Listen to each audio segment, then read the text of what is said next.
పశ్చిమ బెంగాల్లో ఒక్కసారి ఏదైనా పార్టీ ఓటమి పాలైందంటే ఆ పార్టీ ఉనికి కరువైపోతుంది. భవిష్యత్తులో ఆ పార్టీ అంతమైపోతుంది. బెంగాల్లో కాంగ్రెస్ పార్టీ పరిస్థితి ఏంటి, అలానే సిపిఎం పార్టీ పరిస్థితి ఏంటి, రెండూ కూడా కాలగమనంలో కలిసిపోయాయి. టీఎంసీ పార్టీ అధికారంలోకి వచ్చి 15 సంవత్సరాలు పరిపాలించింది రాష్ట్రాన్ని. 15 సంవత్సరాలు కూడా ప్రజలకు నచ్చిన విధంగా ప్రజల అభీష్టంతో పరిపాలించిందంటే కాదు. నియంత ధోరణి, అరాచక పాలన, అరాచక శక్తులకు అవకాశం ఇచ్చిన మమతా బెనర్జీ నిత్యం మన వార్తల్లో చూసేటువంటి అంశాలు. అయితే బీజేపీ పార్టీ చాలా బలంగా పశ్చిమ బెంగాల్లో పోరాటం చేసింది.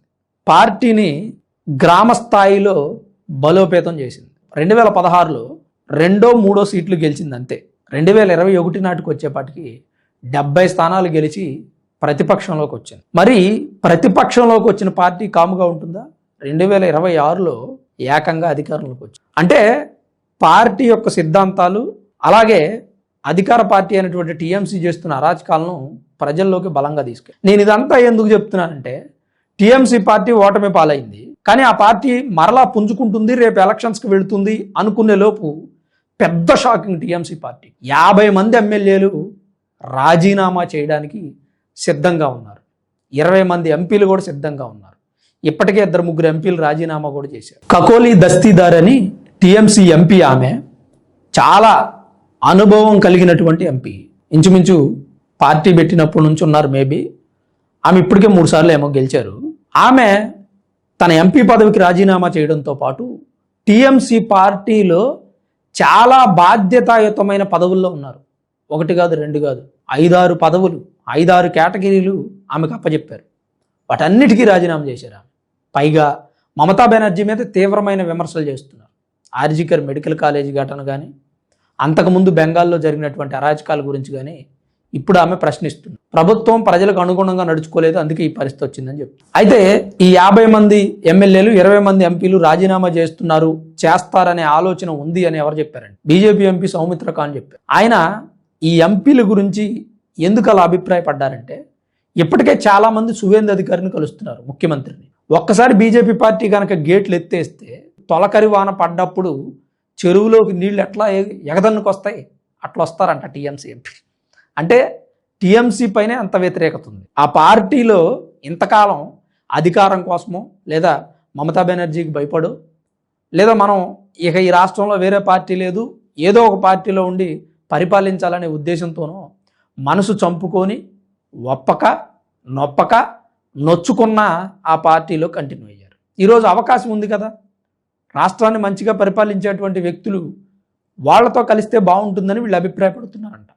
ఒక్కసారి బీజేపీ పార్టీ గేట్లు తీసి చూడండి అని చెప్పి అంటున్నారు. వీటిలన్నిటికంటే పెద్ద షాకింగ్ ఏంటంటే, 100 మంది కౌన్సిలర్లు ఆల్రెడీ రిజిగ్నేషన్ ఇచ్చేశారు. 100 మంది కౌన్స్.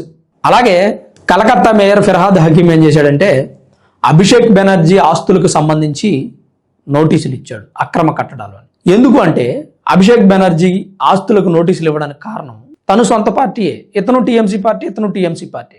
కానీ నేను అధికారంలో ఉన్నప్పుడు, నేను మేయర్గా ఉన్నప్పుడు నా పరిధిలో ఉన్నటువంటి అంశాలను కూడా నన్ను పరిశీలించకపోతే, నాకు వాటి మీద కూడా రైట్స్ లేకపోతే, ఇక ఎందుకు ఇంక ఈ బతుకు నేను బతకటం, ఎందుకు నాకు ఈ పోస్టు?